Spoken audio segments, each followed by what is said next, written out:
แม่เขาเมื่อแล้วเมื่อพอหมดแม่เขาปะกันเดี๋ยวนี้เขาไม่พอไม่แม่มีแต่พวกเขาตีอันเจ้าสิเมื่อพุ่นจังมุ่งแต่นอนมีรถเขาเมื่อมีรถเขา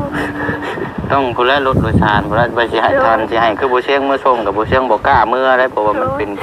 เรื่องครอบครัวนี่เดี๋ยวเพิ่นสิว่าบ่เชียงนี่เป็นคนยุ่งเมื่อยามบ้าน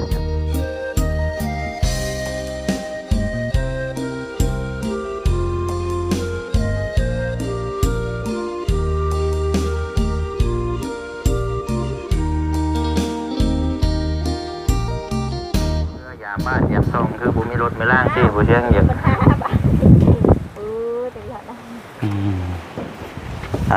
น้องพี่น้องเนาะก็ได้พบเจอทางน้องออนมือเศร้านี่ก็เข้าไปเยี่ยมยามทางน้องน้ำแต่ว่าบังเอิญทางน้องออนแหละเป็นพี่ญาติพี่น้องกันกับทางน้องน้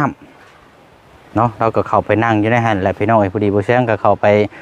ว่าจะไปอัปเดตนี่แหละนอกเวียกงานทางเพื่อนของทางน้องน้ำแต่ว่าพบเจอทางน้องอ่อนมานั่งอยู่หันพี่น้องเนาะก็เลยบ่ได้พบเจอทางน้องเพิ่นนานแล้วก็เลยอัปเดตเยี่ยมยามอาการทั้งเกี่ยวกับทางครอบครัวเนี่ยเป็นมาจังใดเพราะว่าเขาไปเห็นกับทางน้องเพิ่นนั่งห้องให้เนาะก็เลยมาอัดคลิปแล้วก็ลงเนาะตามอัปเดตตามที่เรามาเป็นอยู่อะไรพี่น้องแต่ว่าหนึ่งมานี่คือเรื่องในครอบครัวพี่น้องเนาะทางบุเสียงหรือว่าพี่น้องFCกะฮู้กันอยู่แล้วว่าเรื่องในครอบครัว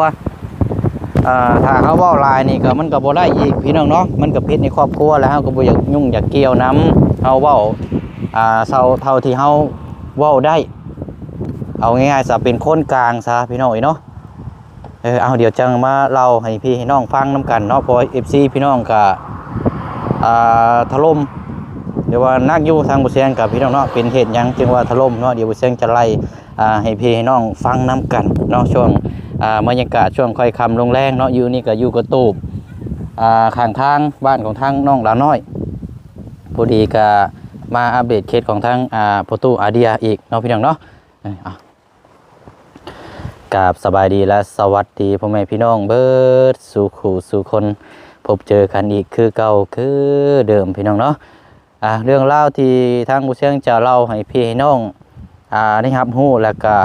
ให้เข้าใจเนาะก็ถ้าจะบอกว่ามันก็เป็นไปบ่ได้เนาะพี่น้องเนาะมันจะเป็นต้องเลยต้องเว้าบัดนี้เพราะว่าลามาลายเนาะลามาถึงทางบุเชียงน้ำแล้วก็ทางครอบครัวเราน้ำแต่ว่าเรื่องทางครอบครัวเรานี่ก็มันเป็นสิทธิทางครอบครัวเนาะมันก็เป็นเรื่องของธรรมชาติของทางมนุษย์แต่ละครอบครัวเนาะสร้างบ้านเฮือนซ่านให้แล้วพิษกันก็มีหลายครอบครัวก็คือเอาหูจักกันมาและพี่น้องเนาะแต่ว่าพี่น้องนี่บ่พอใจในบุเชียงนี่ในเนื้อหานี่คือเป็นยังคือบ่ไปส่งน้องน้องอ่อนคือใจดำใจดำเนาะเป็นยังคือว่าใจดำพี่น้องบุเชียงยอมให้ FC ว่าก็ได้แต่ว่าบุเชียงต้องขออธิบายให้พี่น้อง FC ต้องเข้าใจน้ำกันแล้วก็ฟังให้จบเคสนี่โมเมนต์เคสที่บุเชียงรับผิดชอบอะไรพี่น้องเนาะเรื่องเนื้อหาคำนวณหรือว่าเกี่ยวกับครอบครัวเพื่อนนี่ทั้งบ่จันบ่บุญสารวัตรหู้ดีว่าครอบครัวเขาเจ้าเป็นแบบใดเป็นยังจังเขาเจ้าจังยกถอยออกมาแต่นี่ด้วยความบังเอิญบุเชียงก็เลยอัปเดตเพราะว่าบุเชียงก็เคยช่วยเหลือเบื้องต้นแล้วก็เคยเห็นน้องเพื่อนเป็นผู้ขยันในครอบในครัวขยันในเรื่องครอบเรื่องครัวนะพี่น้องเนาะก็ได้ถามไทยมื้อเช้าเนาะแต่ว่าพี่น้องว่าบุเชียงนี่ใจดำก็ว่าลายเนาะบุเชียงปักหมุดไว้แล้วพี่น้องเอ้ยบ่ฮู้ว่าสิว่าหยังกันนะพี่น้องเอ้ยเนาะแต่ว่าให้ต้องเข้าใจในครอบครัวของเขาเจ้าเพราะว่าเคสนี้นี่ทั้งบ่จันในสร้างบ้านขึ้นซ่านให้ก็จบแล้วก็ถือว่าหลังใหญ่สมบูรณ์แต่ว่าเนื้อหาเกิดขึ้นจากในครอบในครัวของทางเขาเจ้าเนาะแล้วเฮาก็บ่สามารถจะจุดใดจุดหนึ่งที่ซอยได้เนาะเป็นอย่างบ่เชียงจังบ่อยากพาไปส่งเราเพราะว่ามันมาที่ไปนี่คือมันจังซี่อะไรพี่น้องเอ้ยคือน้องออนพิดกันกับผัวและผัวแล้วนี่เป็นคนที่จะบ่คอยพึ่งพอใจแต่ละคนแต่ละที่ว่าทีมงานเข้าไปนี่ คล้ายๆว่าบ่พอใจนั่นแหละเนาะในปัจจุบันในตอนนี้แหละก็เลยเฮาบ่อยากเข้าไปใกล้บ่เสียงก็เลยบ่อยากไปยุ่งเกี่ยวเอาง่ายๆซะเนาะต้องให้เข้าใจนำพี่น้องเอ้ยถ้าบ่เสียงเป็นคนไปส่งทางน้องเพิ่นมื้อเช้านี่ถ้าผัวเรารับรู้บ่เสียงนี่สิเป็นจังไดพี่น้องเอ้ยเนาะลูกเมียก็มีลูกเต้าก็มีเป็นหยังมาไผรับผิดชอบต้องมองตัวนี้นำได้พี่น้องเอ้ยเนาะเพราะว่าผัวเรานี่เอ้าเจ้าเป็นคนไปส่งเมียข่อยเจ้ามีหยังกับเมียข่อยจังซั่นจังซี่มันสิงานเข้าอีหลีพี่น้องเอ้ยเนาะถ้าว่าผัวเราเป็นคนผู้ดีไปส่งเราซะบ่เป็นหยังข่อยบ่ได้คิดหยังหรอกก็ดีพี่น้องเอ้ยเนาะบ่เสียงก็บ่ได้ซีเรียสหยังอยู่แล้วรถล่างก็มีแต่ว่าถ้าปัญหามันตามมาแล้วนี่มันสิยากพี่น้องเอ้ยคือบ่เสียงบอกนั่นแหละมีแต่ว่าให้คำแนะนำทางน้องเพิ่นก็ถ้าว่าอยู่น้ำกันบ่สบายอกสบายใจก็ให้นึงมาให้ปรึกษาทั้งญาติพี่น้องผู้ที่เป็นลุงเป็นป้าเป็นอาหั่นแหละเนาะว่าปรึกษาว่าให้เอาจังไดอยู่กับผัวเฮ็ดจังไดก็ปรึกษากันหรือว่าปรึกษาทั้งบ่ได้ก็ให้ปรึกษาทั้งในบ้านให้เพิ่นอบรมสั่งสอนก็ว่ากันไปพี่น้องเนาะแต่ว่าติดขัดก็คือพี่น้องว่าเป็นหยังบ่เสียงบ่ไปส่งบ่เสียงน่ะไปส่งนั้นได้พี่น้องแต่ว่าถ้าปัญหาตามมานี่มันสิยากคือบ่เสียงเว้าหั่นแหละเพราะว่าครอบครัวนี่เฮาก็ฮู้อยู่แล้วเพราะว่าทั้งบ่จันทร์บ่บุญสารวัตรก็แจ้งเคยบอกมาแล้วว่าบ่อยากให้ถ้าทีมงานเข้าไปหั่นก็บ่อยากให้จอดรถจอดล่างแถวใกล้หั่นเพราะมันเคยมีแต่ว่าเพิ่นก็บ่ได้เว้าในคลิปก็เพิ่นแจ้งบอกมาในคลิปนะพี่น้องเนาะแต่ว่านี่เฮาก็พูดคุยไปตามเหตุการณ์นั่นแหละพี่น้องมื้อเช้านี่ก็เนาะแล้วก็บางพี่น้อง FC อาจจะเบิ่งบ่จบบ่ไปส่งแต่ว่าเป็นหยังคือบ่ให้ค่ารถน้องเพิ่นแน่เบิ่งให้จบในเรื่องพี่น้องเบิ่งคลิปเนาะถึงหน้าตาสิบ่รอหรือว่านั่นก็ให้เบิ่งแน่จิตใจก็งามอยู่ได้พี่น้องผู้เสียงคนสุดท้ายแล้วก็เอาเงินให้น้องเพิ่นส่งค่ารถอยู่มื้อเช้านี่พี่น้องเนาะซอยเท่าที่เฮาซอยได้แต่ที่ให้ผู้เสียงซอยเป็นล้านอีก 2-3 แสนนี่ผู้เสียงก็บ่มีพี่น้องช่วงนี้ก็พี่น้องก็รับรู้อยู่เศรษฐกิจมันย่ำแย่ขนาดไหนพี่น้องเนาะกระเป๋าก็ไม่เรื่องในเวียกในครอบในครัวเวียกงานมันก็หลายภาระเนาะมันก็มีแต่ในกระเป๋าเฮาเองหมดเลยเพราะฉะนั้นเฮาซอยคนที่ซอยเท่าที่เฮาซอยได้เนาะอย่าว่ากันพี่น้องเอ้ยทำมาหากินคือกันเนาะเอาง่ายๆตรงๆเลยซะเนาะบ่อยากให้ว่ากันแต่ให้พี่น้องนะเบิ่งคลิปนะให้เบิ่งให้จบบ่ให้ว่าแล้วมันก็บ่มีประโยชน์หยังว่าแล้วมันก็เถียงกันแล้วก็ผลสุดท้ายมันก็ผิดกันซื่อๆแล้วบัดนี้พี่น้องเนาะอันนี้บ่เสียงบ่ได้ให้บ่ได้เครียดหยังเด้อพี่น้องเนาะแต่ว่าอยากขอมาอธิบายให้พ่อแม่พี่น้องให้เข้าใจนำเนาะเพราะมันก็คอมเมนต์นี่ก็หลาย700ปลายพุ่นพี่น้องเนาะนี่แหละเนาะนี่ก็สายบุญไม่จริงใจเป็นถ้าบ่เตียงแล้วคงจริงอย่าไปเปรียบเทียบกับคนอื่นพี่น้องเนาะแต่เปรียบเทียบกับคนอื่นนี่คือเฮาเดินตามเนาะเพราะฉะนั้นคือผู้เชี่ยงบอกเฮาซอยได้เท่าที่เฮาซอยและเป็นอย่างเคสแต่ละเคสนี่เฮาเลือกถ้าสิซอยก็คือซอยเพราะมันก็มีเหตุมีจำเป็นอยู่คือผู้เชี่ยงเว้าแล้วพี่น้องเนาะพอผู้เชี่ยงเฮ็ดงานเขตอยู่ในแถวนี้เขตอยู่ในแถวนี้มื้อใดมื้อหนึงผู้เชี่ยงเฮ็ดงานอยู่แถวนี้นี่เขตของประตูอาเดียเพื่อนเราใกล้ๆอยู่บ้านสะแดวใกล้ๆนี่มานั่งอยู่คนเดียวผัวเรามาลัดตั้มเห็นนี่ได้พี่น้อง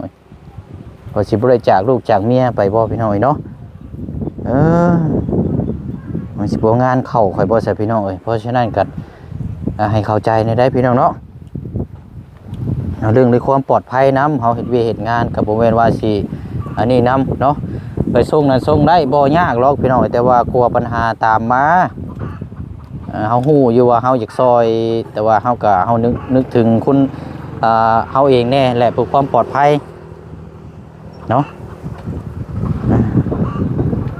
ลายพี่น้องเนาะ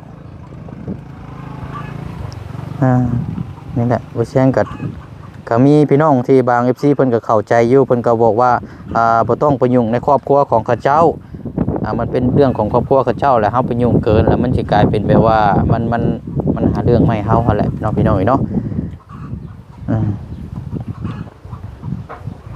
คือโหและเคสนี้ก็ถึกซอยบ้านเฮือนซานแนวอยู่แนวกินแนวยากโอ้หลายพี่น้องเนาะคือว่าช่วยเหลือมุงต้นมานี่หนักพอสมควรทีมงานเข้าไปซอยจนได้บ้านเฮือนซานแต่ว่าพอมาเกิดเรื่องจังซี่ก็มันบ่มีภัยอยากเข้าไปใกล้หรอกพี่น้องเนาะแต่มื้อเช้านี่บังเอิญเจอบวกกับบ่เสียงกับบ่ได้พบพ่อน้องเพิ่นแน่ก็ได้ถามเรื่องราวหั่นแหละพี่น้องเนาะก็ถามไม่ได้ว่าน้องเพิ่นเล่ามาเองบ่เสียงก็บ่ได้คอยถามหยังมากมายหรอกมื้อเช้านี่แต่ว่าให้น้องเพิ่นเล่าไปแบบพอคร่าวๆเนาะฟังน้ำกันพี่น้องเอ้ยก็มีแต่ว่าอยากให้พี่ให้น้องเข้าใจน้ำกันเนาะเอาใจคนอื่นแต่เฮา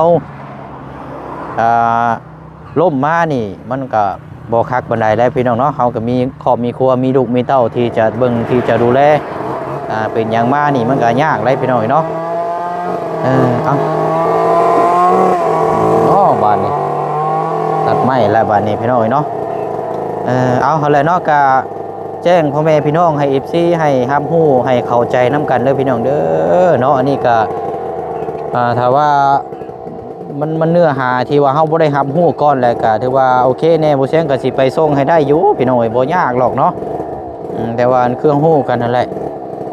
เฮารู้มาก่อนหน้าแล้วนะบ่เสียงก็ได้แบบว่าก็ได้เอาเงินให้ทั้งน้องเพิ่นแล้วก็ให้เพิ่นจ้างค่ารถโดยสารแล้วก็เมื่อเองเนาะแบบนี้สิปลอดภัยกว่าเพื่อความปลอดภัยเพราะว่าเฮา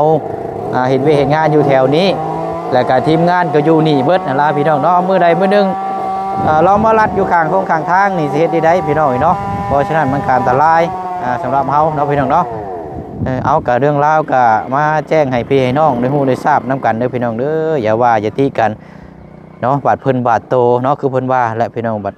ไปเว้าคนอื่นบาดมาถึกเจ้าของโดดเป็นได้พี่น้องโอ้ยบ่น่าว่าคนอื่นเด้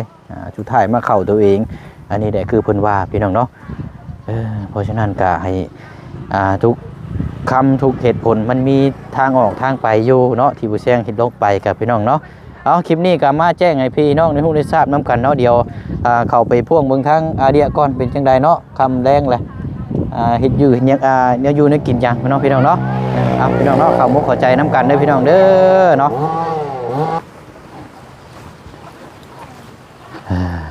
เนาะคำมืดเลยอาบน้ำอาบในระบบอาเดียเนาะนี่ก็จะเป็นที่ดินที่ทางเนาะก่อนหน้าเดี๋ยวเขาคุยกันนั่นแหละนี่ก็ปลูกกุดกล้วยกุดตางกกหมกกกลำไยโอ้มยังเนาะจะโรยเลยจิ้มแขวแล้วเนาะ เอาดีใจแต่เนาะอันนี้ก็ถือว่ากระตูบนี่ปุ๊กนี่แหละพี่น้อยเนาะอยู่ติดกับมันรักไฟฟ้าเลยเนาะ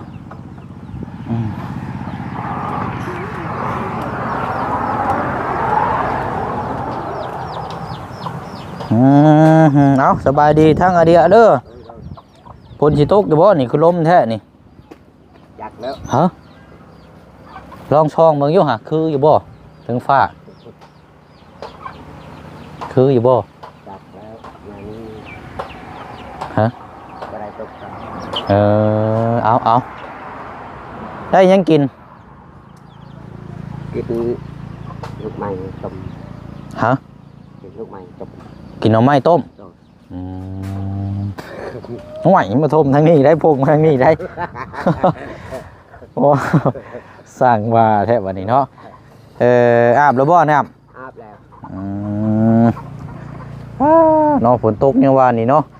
คันว่าฝนตกนี่เจ้าลงหาก้านแถวนี้บ่อึ้งมีอยู่บ่แถวคลองนี่บ่มีแต่เขียดน้อยลูกเฮาไปการ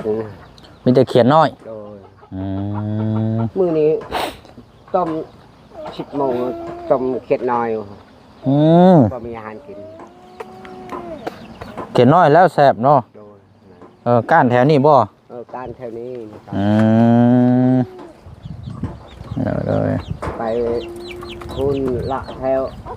พวกมันนี่แต่ว่าอากาศเย็นอยู่ช่วงแรงๆนี่เนาะใครเนี่ยจักน้อยเบิ่งเพิ่นนี่ไม้เนี่ยบ่ได้ยินเสียงเป็นจังไรอันนั้นได้สาหลอกไฟได้หุงคักอยู่บ่คักแล้วยังหุงคือเก่าอยู่บ่โดยคัก มีแต่ว่าเอาแผ่นมาแล้วเอาไว้ให้ถึงให้มันช่องแลดเด้อ โดย ช่องแลดขึ้นมาเดี๋ยวมันจังเวลาตกกลางค่ำกลางคืนมาเนี่ยไฟมันสิได้หุงตลอด โดย จะเปิดฮอดแจ้งเลยบ่นี่นะ เปิดฮอดแจงมันมาเพรียวมันเอานอน คันฮอดเวลาแล้วมันรับอย่างมันเนาะ โดย